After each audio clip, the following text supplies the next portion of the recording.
Hey everyone, and welcome back. Today we're going to do a deep dive into generative AI. Sounds good. So you wanted to understand what it is and why it's got everyone talking and what it could mean for the future. Right. Especially when we're looking at healthcare, and we've got a couple of really interesting reports to dig into here. Yeah. One of them is a pre-read document for a big healthcare summit. Okay. Kind of gives us a little peek behind the curtain of how the industry is thinking about things. And the other one is a report from this tech expert who's taking a broader view Yeah. of the potential impacts on society and, the economy and even national security. Yeah, it's gonna be a lot to unpack. It is. We're going to cover a lot of ground today. Yeah. But, Yeah. our mission here is to give you a really solid understanding of generative AI beyond the hype. Right. We want to help you see both the potential benefits and the risks Yeah. across different sectors, especially healthcare. Initially health, and we'll kind of look at how this technology might shift global power dynamics, which is a pretty interesting, angle on this whole thing. Yeah, it is. All right, so let's just jump right into it. Okay. First things first, can you give us a clear, concise explanation of what generative AI actually is? I think a lot of people hear that term and their minds go straight to sci-fi movies. Yeah, well, it does sound futuristic, but the core idea is pretty simple. Generative AI, or Gen AI for short, refers to these systems that can create Okay. new content. It could be anything from writing text, composing music, Wow. generating these realistic images, Huh. even writing computer code. So it can write its own code. It can write its own code. It's really crazy.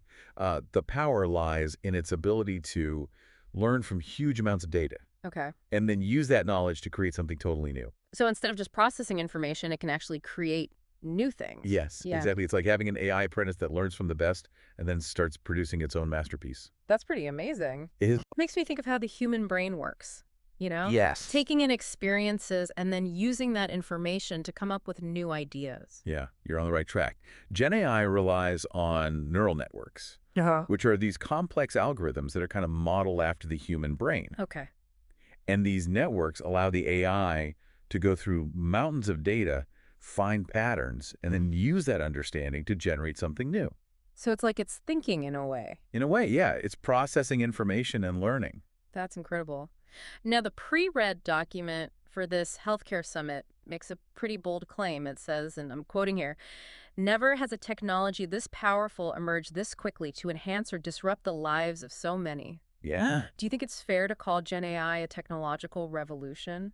That statement really reflects the massive potential of Gen AI. Yeah. And, it's not an exaggeration at all to say that we could be on the cusp of a technological revolution. Yeah. Think about the printing press or the internet. Right. These are game-changing innovations that totally transformed how we communicate, how we learn, interact with the world. Gen AI has the potential to be just as transformative. It could change everything. It could change everything, yeah, from how we diagnose and treat diseases to how we manage the economy, even how we conduct warfare.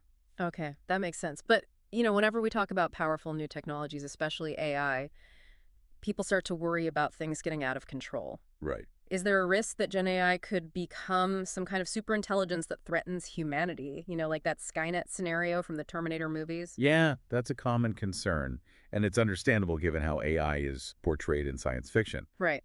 But it's important to remember that Gen AI, at least in its current form, is not some self-aware, malevolent entity. Okay. It's a powerful tool. Yeah. Yes, but still a tool controlled by humans. Okay, that's reassuring to hear. Yeah. Even if it's not going to take over the world anytime soon, the speed at which this technology is advancing is mind-blowing. Oh, absolutely. Think about it. ChatGPT was released just over a year ago. Right. And it's already become one of the fastest adopted technologies in history. Yeah, and the pace of development in the AI field is accelerating rapidly, and this is where this concept of counting the ohms comes in. Counting the what now? OMs, it stands for orders of magnitude, and it's a way of measuring AI progress in terms of 10x increases Oh. rather than in years. Okay, so instead of saying like AI will advance X amount in 5 years, we should be thinking about how it might improve tenfold, 100-fold, even 1,000-fold in that same time frame. Exactly. Wow. And if you look at trends in areas like computing power,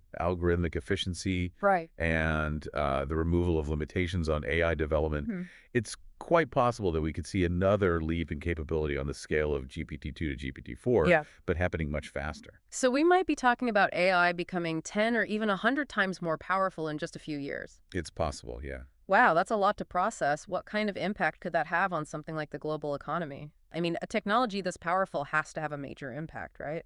Oh, you're absolutely right. Gen AI has the potential to supercharge global productivity and drive economic growth in ways we've never seen. Wow.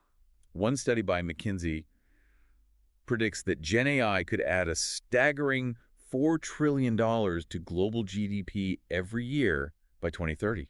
$4 trillion every year. Every single year. That's an insane amount of wealth creation. I mean, that kind of economic boost could potentially solve some pretty major problems we're facing, right? Like national debt, aging populations, maybe even inflation. There's definitely potential for Gen AI to help address some of these large-scale economic challenges. Yeah. However, it's important to be realistic about the potential downsides as well. Okay.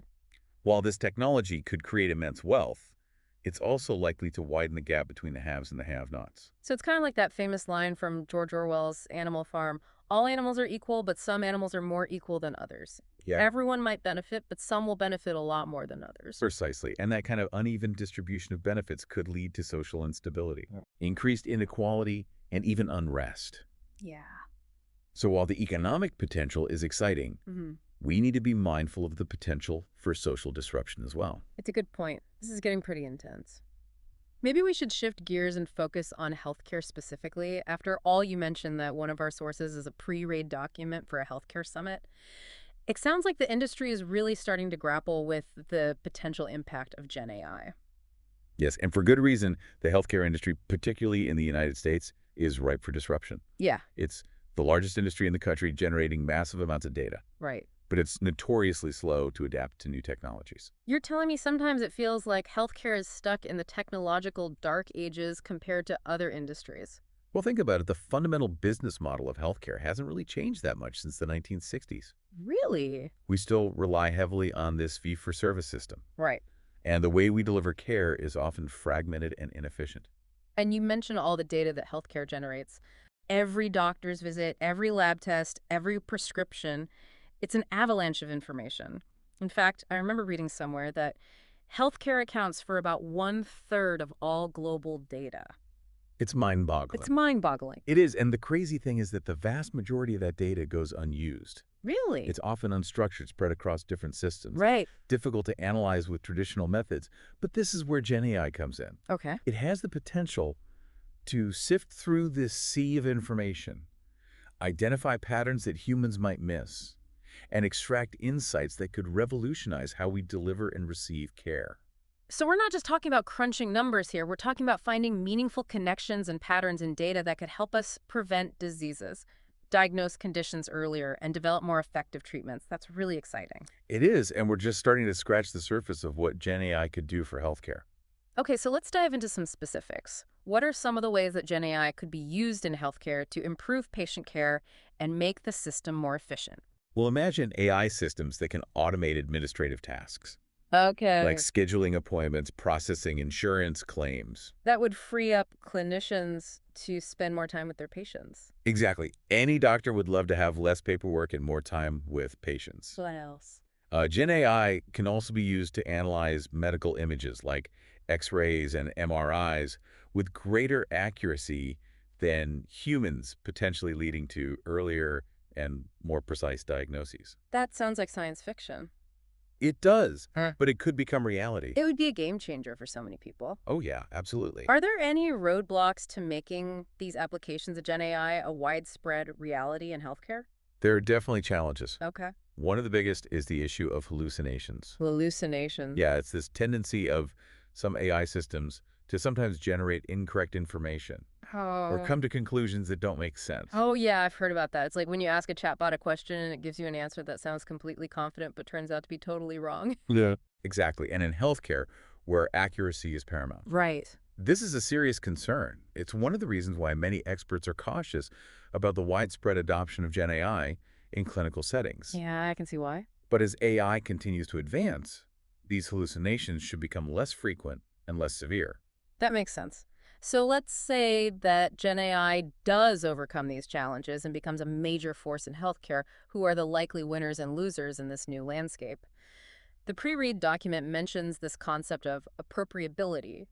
Who benefits most from a new technology?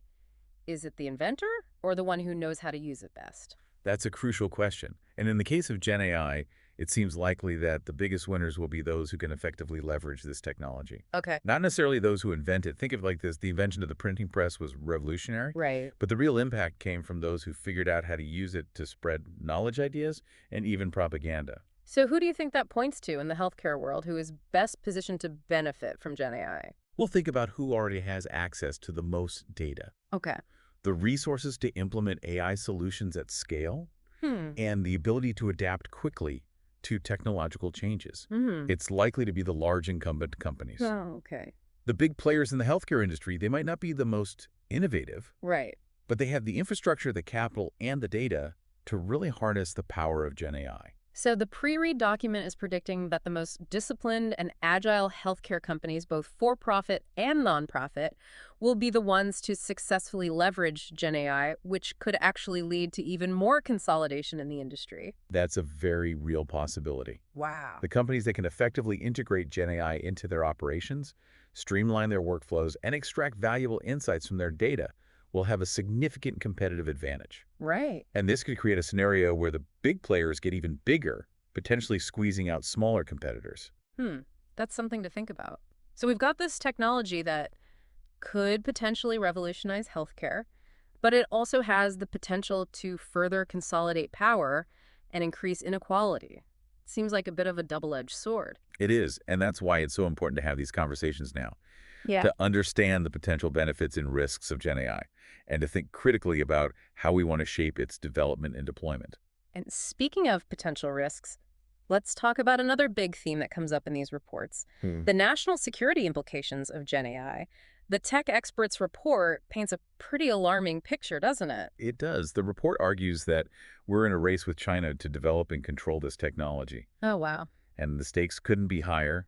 Hmm. We're talking about the potential for AI-powered espionage, sophisticated cyber warfare, and even the development of new weapons that could be far more destructive than anything we've seen before. Yeah, the report uses some pretty strong language. It warns that, quote, Gen AI is quickly becoming a matter of national security and we're in a race with China. And the author goes even further, suggesting that the U.S. might need to consider a government-led project similar in scale and urgency to the Manhattan Project, the one that developed the atomic bomb, Wow. to ensure that it maintains its lead in this crucial field. It's a sobering thought, and it reflects the gravity of the situation. The report argues that the U.S. needs to take decisive action to protect its AI technology, develop defensive capabilities, and establish international norms for the responsible use of AI. That's a lot to unpack. So we've got this incredibly powerful technology with the potential to transform healthcare, boost the economy. But it also comes with serious risks, both in terms of social disruption and potential misuse in the wrong hands. That's the paradox of Gen AI. Right. It's a double-edged sword, and understanding both its potential benefits and its potential risks is crucial. We need to approach this technology with both enthusiasm and caution, working to harness its power for good while mitigating its potential for harm. This is where it gets really interesting for me. What happens if AI-driven productivity reaches the levels predicted by these reports? What does that mean for the very nature of work? What happens when a guaranteed income for everyone becomes a real possibility? These are huge questions that we're only beginning to grapple with. Those are indeed profound questions, and they highlight the urgency of addressing the ethical and societal challenges of Gen AI now before these changes are upon us. We need to be having these conversations, thinking through the potential consequences, and preparing for a future that could look radically different from the world we live in today. It's a lot to think about, and we've only just scratched the surface, but I think this gives us a good foundation for understanding the key issues at play. So before we move on, I'm curious, what aspects of Gen AI are most intriguing or concerning to you? What are the questions that are swirling in your mind right now? It's an incredible time to be alive, witnessing the birth of a technology that could reshape our world in profound ways. It's up to all of us to shape the future of Gen AI and ensure it's used for the benefit of humanity. Well said. And on that note, we'll wrap up part one of our deep dive into Gen AI. Join us next time as we delve even deeper into the potential applications, challenges, and ethical considerations of this revolutionary technology. Welcome back. Last time we talked about the big picture, the Mm. generative AI and its potential to reshape the global economy and revolutionize healthcare and, Mhm. some of those national security concerns it raises. It was a lot to take in. It was. We covered so much ground, but now I'm really curious to zoom in on the specifics, Right. especially when it comes to healthcare. Yeah. The pre-read document for that healthcare summit kept mentioning that the most disciplined and agile healthcare companies Right. will be the ones to succeed in a world powered by Gen AI. Mhm. Can you break down what that actually means in practical terms? Sure. It really boils down to operational efficiency. Okay. Think of it like this.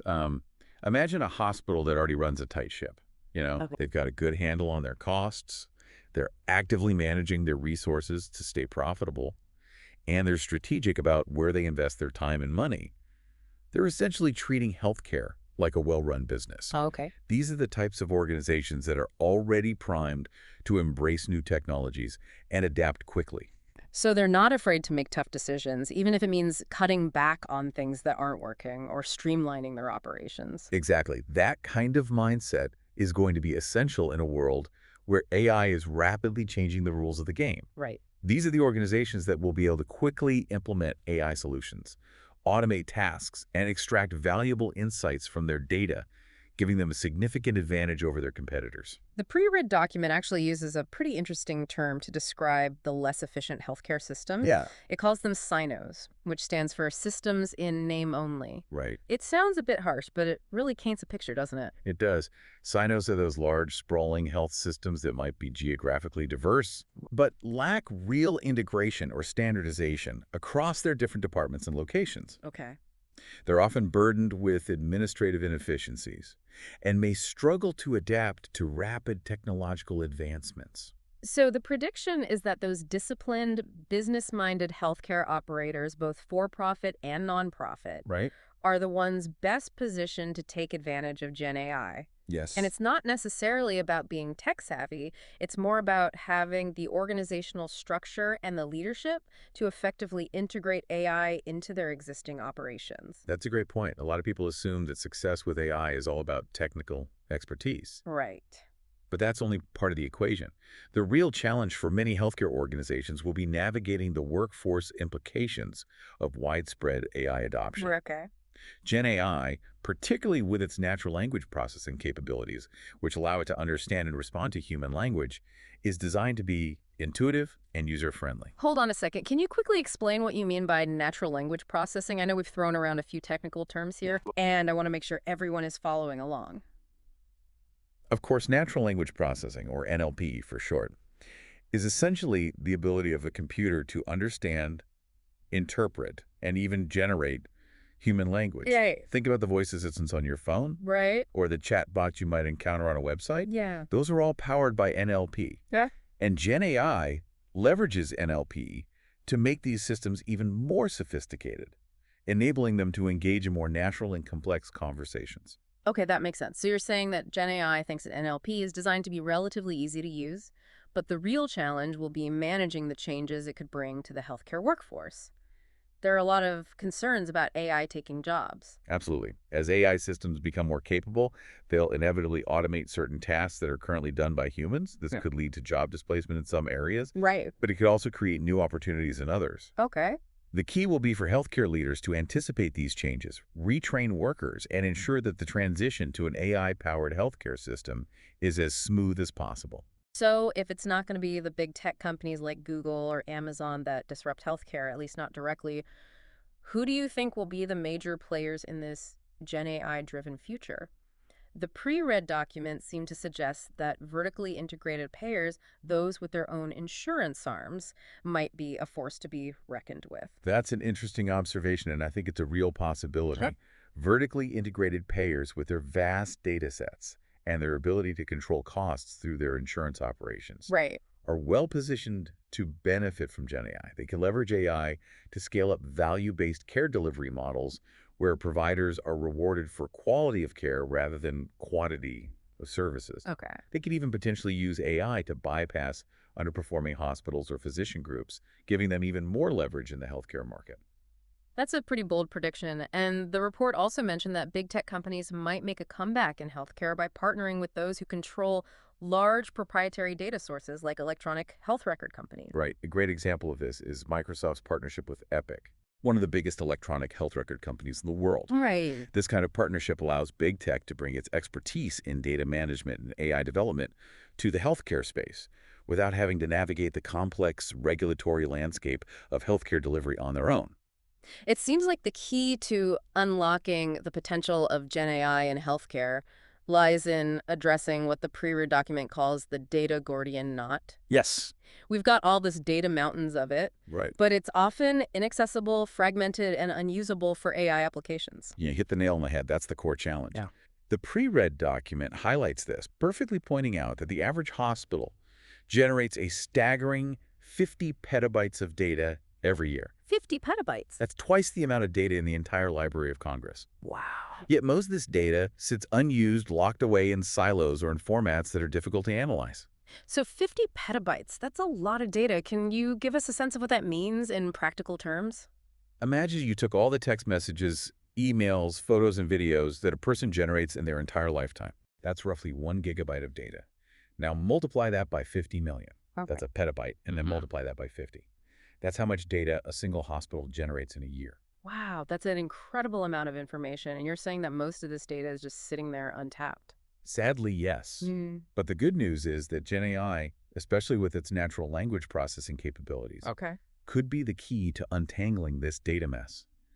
NLP allows AI systems to understand and extract meaning from unstructured data, like doctor's notes, medical journals, and even social media posts. Wow. This could revolutionize how we use data in healthcare, allowing us to finally tap into the vast stores of information we've been collecting for years.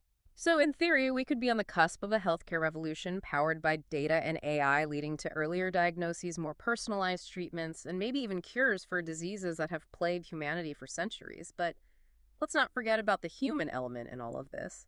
What about doctors? How will Gen AI impact their roles and their relationships with patients? That's an important question, and one that many doctors are understandably concerned about. Yeah.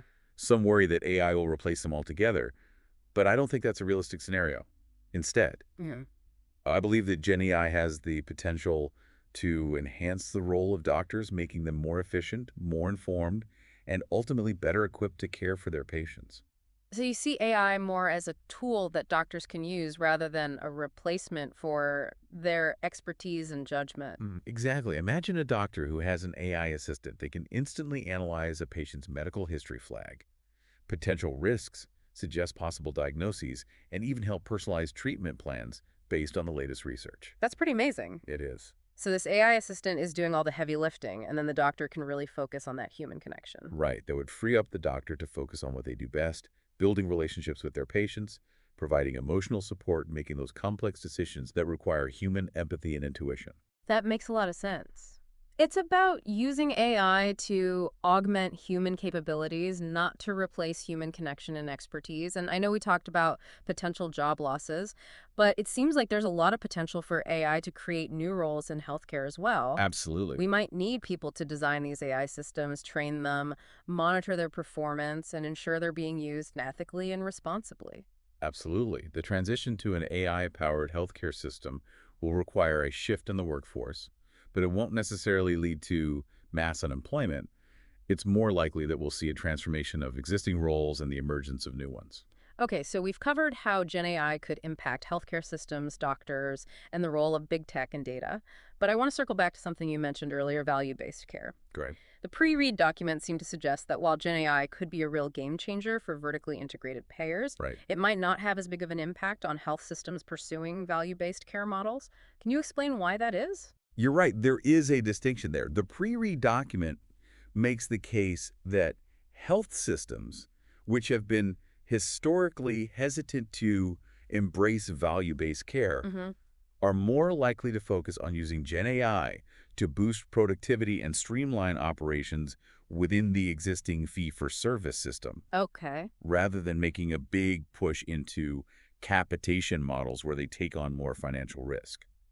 So it's like they're saying, let's use AI to optimize our current business model before we try to revolutionize the entire payment system. Exactly, and they cite a couple of reasons for this. Okay. First, many health systems are still struggling to adapt to the complexities of value-based care. Right. They're having to figure out how to measure quality, how to coordinate care across different providers, Right. and how to manage costs while taking on more financial risk.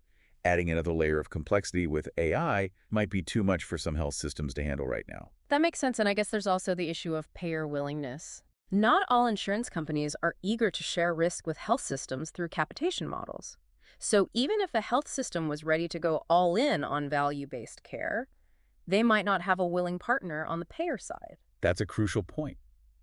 The success of value-based care relies on a collaborative relationship between payers and providers. Yeah. If payers aren't willing to share the risk, it's going to be very difficult for health systems to move away from the traditional fee-for-service model. So the pre-read document seems to be predicting that, at least in the near term, we'll see health systems focus on using Gen AI to become more efficient and profitable within the existing fee-for-service system. Yes, that seems to be the most likely scenario. It's like they're saying, let's use AI to become the best version of ourselves within the current system, Hmm. and then we'll see what the future holds. Okay. It's a pragmatic approach. Yeah.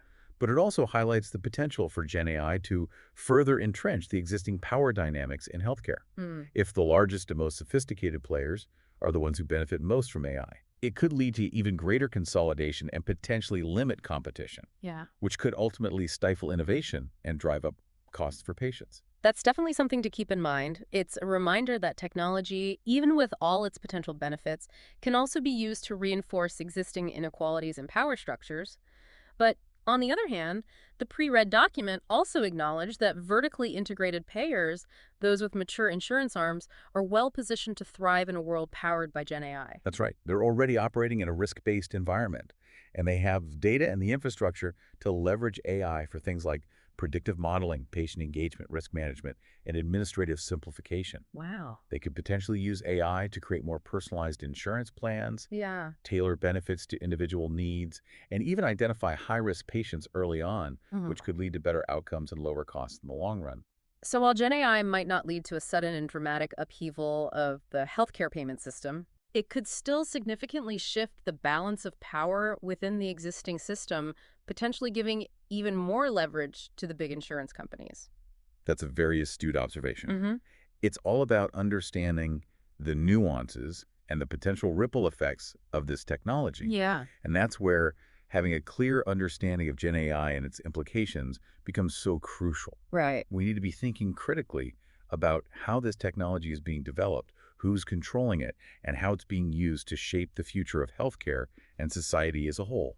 Well, we've covered a lot of ground here, from the potential impact on healthcare systems and doctors to the role of big tech data and even the payment landscape. But let's shift gears for a moment and talk about that other big theme that looms over all of this, the national security implications of Gen AI. Yes. The tech experts report really drives this point home, and it's a bit unnerving to say the least.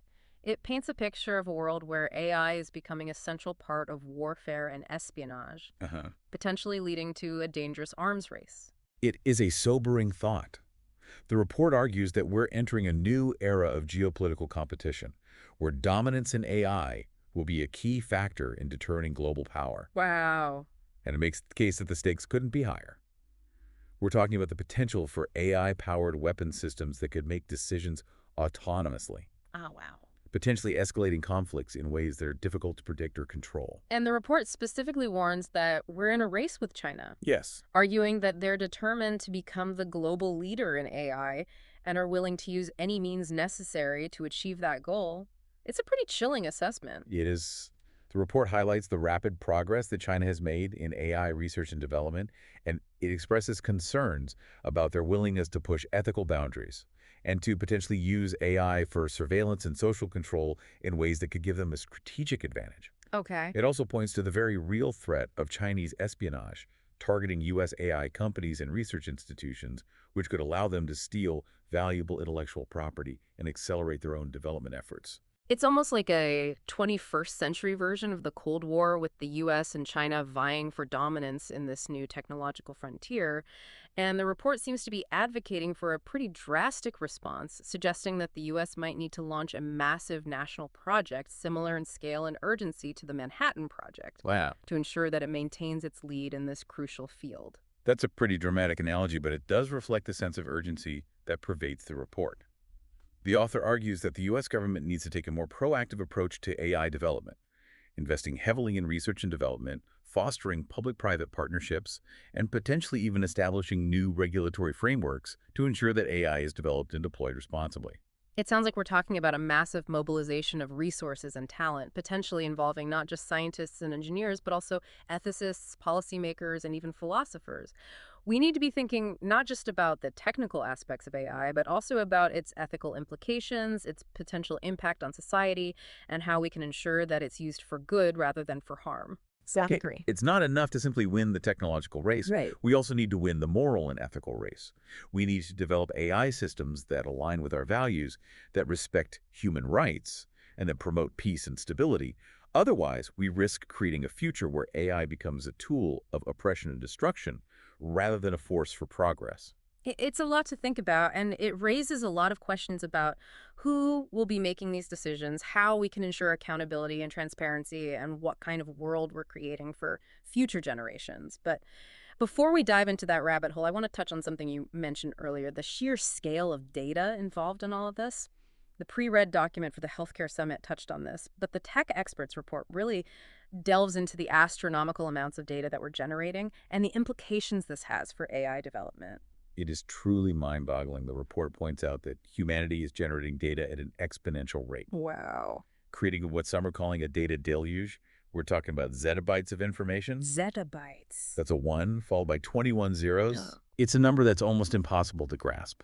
I'm having a hard time wrapping my head around that. Can you give us some context for how much data that actually is? Imagine you took all the text messages, emails, Yeah. photos, and videos that every person on Earth generates in their entire lifetime. It's roughly 1 zettabyte. Wow. It's essentially all the digital information that humanity has ever created. It's like trying to imagine the size of the universe. It does. It just stretches beyond our ability to comprehend. It does. And here's the key point.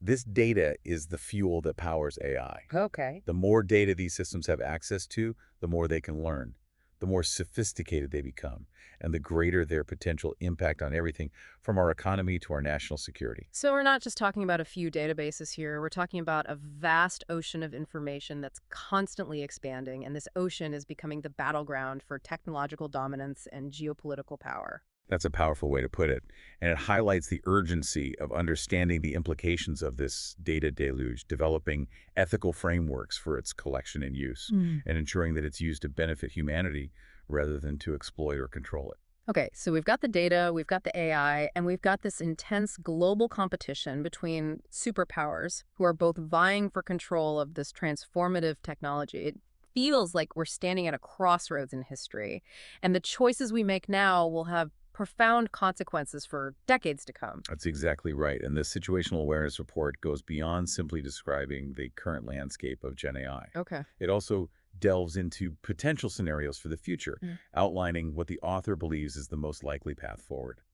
And what is that path? What does the future hold for Gen AI, according to this report? The report predicts that within the next few years, the U.S. government will fully awaken to the implications of Gen AI, Okay. recognizing its transformative potential and its critical role in national security and economic competitiveness. Oh. And it predicts that this awakening will lead to a massive national project, something akin to the Manhattan Project, aimed at accelerating AI development and ensuring U.S. dominance in this crucial field. So we're not just talking about private companies competing anymore. We're talking about a national effort, a mobilization of resources and talent on a scale we haven't seen since World War II. And the stakes are incredibly high, aren't they?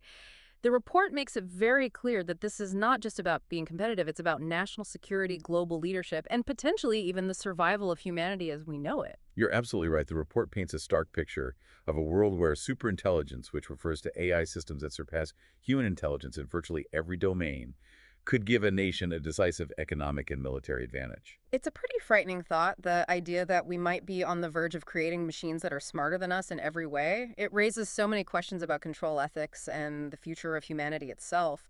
But the report seems to be saying that we don't have a choice. We have to engage in this race. We have to push the boundaries of AI development, even if it means taking risks that might seem unimaginable today.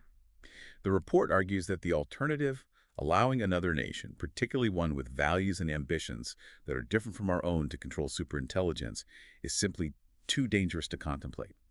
Wow. It's a stark assessment, and it raises a whole host of ethical and philosophical questions that we need to be grappling with right now. It's a lot to digest, and it certainly gives us plenty to think about as we move forward. So before we wrap up this part of our deep dive, I want to leave you with a question to ponder if this prediction comes true and the U.S. does launch a massive AI Manhattan Project. Yeah. What do you think the implications will be for you, for your work, and for your life? How do you think this technology will reshape our world in the coming years? It's a question that we all need to be asking ourselves. The future is unfolding before our very eyes, and we have the opportunity to shape it. But we need to be informed, engaged, and willing to have difficult conversations about the choices we make today and the world we want to create for tomorrow. Well said. And on that note, we'll wrap up part 2 of our deep dive into Gen AI. Join us next time as we explore this idea of an AI-powered Manhattan Project, the challenges of global cooperation in the age of AI, and what it all means for the future of humanity. We'll be delving into the potential risks and rewards, the ethical dilemmas, and the potential for both progress and peril in this new world that's taking shape before our very eyes. Welcome back to our deep dive, everyone. Over the past 2 parts, we've been exploring the potential of generative AI, from, revolutionizing healthcare to reshaping economies. It's been a lot to absorb. It really has, and we've uncovered some unsettling possibilities too, right? Like Yeah. the emergence of superintelligence and the risks of an AI arms race. Right. And, the challenges of controlling these increasingly powerful AI systems. It's a lot to think about. Yeah, it really is. Last time we left off talking about that prediction that the U.S. government might launch, a massive national project, Yeah, right. something on the scale of the Manhattan Project to really push AI development forward. It's pretty intense idea. It is, and it's really stuck with me, that idea of, an AI Manhattan Project. What would that actually look like in practice? What kind of resources, expertise would we need to pull off something like that? Well, based on what we've read, it would be a massive mobilization of, talent and resources, unlike anything we've seen recently. Wow. We're talking about bringing together the best minds in AI research, computer science, engineering, data science, and even fields like ethics and philosophy. So it's not just about the technology itself. No, it's not just about building powerful AI. Okay. It's also about, understanding its implications and making sure it's used responsibly. So it's not just about building, a super powerful engine. It's also about figuring out the steering wheel and the brakes, right? Making sure we've got some control over this incredibly powerful force. It's about, taking a more holistic, multidisciplinary approach, thinking about the ethical and societal implications along with the technical capabilities. Oh, okay. And it probably wouldn't be limited to scientists and engineers either. Mm-hmm. The report suggests that the national security apparatus would play a big role too. The intelligence community, the military government agencies. So this wouldn't just be some top secret research project hidden away in a lab somewhere. It sounds like it'd require massive collaboration Oh, yeah, for sure. between public and private sectors, bringing together, the best minds from academia, industry, government. Absolutely. We're talking about a national effort, something like the Apollo program or the Human Genome Project, Wow. requiring everyone to work together. It's fascinating, but also a little unsettling. Yeah, definitely. But let's shift gears for a second and talk about China for a minute. Both of these reports we've been looking at emphasize that competition between the U.S. and China when it comes to AI. Mm. What are your thoughts on that rivalry? Is it really a race, or is that oversimplifying things? I think the term race does capture some truth about the current dynamic. Yeah. Both the U.S. and China see how important AI is strategically, Yeah. and they're both investing heavily in developing it. Right. But it's not just about, who gets to a certain point first. Right. It's also about who gets to set the standards, Yeah. You Yeah. know? What makes the rule? who shapes the ethical frameworks, and who ultimately has the most influence over the future of this technology. And that report from the tech expert paints a pretty, I guess you could say, stark picture of China's ambitions, Yeah, suggesting they're not just trying to catch up. They want to surpass the U.S. and become like the global AI leader. it seems that way. They're not afraid to push boundaries or, even engage in espionage to get ahead. Yeah. The report highlights a few things that could give China an advantage. Okay, like what? Well, first, they have a ton of talented engineers and scientists, Right. and their government is pouring money into AI research. Okay. And second, they have access to huge amounts of data. Yeah, because of their population. Exactly. And their privacy regulations aren't as strict, Right. which gives them a leg up in training these AI systems. That makes sense. And third, they have a more top-down approach to tech development, Mm-hmm. which sometimes lets them move faster than, more democratic societies. It sounds like we're headed for, kind of a 21st century version of the Cold War, Yeah, I can see that. with the US and China competing for this powerful new technology. But this time the stakes seem even higher. Definitely AI could change every aspect of our lives. And these reports suggest that the US needs to take this threat seriously, Mhm. maybe even adopt a more aggressive approach to AI development to stay on top. There's definitely a sense of urgency in both reports. Yeah. They argue that the U.S. can't fall behind, Right. not just for economic reasons, but for national security and, to protect democratic values. Because if the values that are embedded in these systems don't align with our own, the consequences could be pretty bad. Right. It's not just about who has the most powerful AI. It's about who shapes how it's used. Exactly. So we've talked about this potential AI Manhattan project and the competition with China, the high stakes involved, the need for responsible development. Where do we go from here? What can we do as individuals to make sure that AI is used for good and avoid those, dystopian scenarios that we see in the headlines? That's the big question, isn't it? And Yeah. honestly, there's no simple answer. But I think step one is just becoming more aware, Okay. educating ourselves about the potential benefits and risks, Right. and having thoughtful conversations about the kind of future we want. So it's not just about leaving it to the experts to figure it all out. Right. This is a societal challenge. Hmm. It involves our values, our ethics, our vision for the future, and we all need to be a part of the conversation. So what can we do? We can start by asking questions. Okay. What are the ethical implications of AI? Yeah. How do we make sure it's used fairly and prevents harm? Right. How do we make sure it benefits everyone? Exactly. Those are big questions. They are, it can feel overwhelming to think about how we can make a difference as individuals. I know what you mean. But even small actions can have an impact. Right. Talk about these issues with your friends and family support organizations promoting responsible AI. Let your elected officials know that you care. Okay. Choose to support companies using AI ethically. So it's about being informed, engaged, and proactive in shaping this technology. Exactly. The future of AI is not set in stone.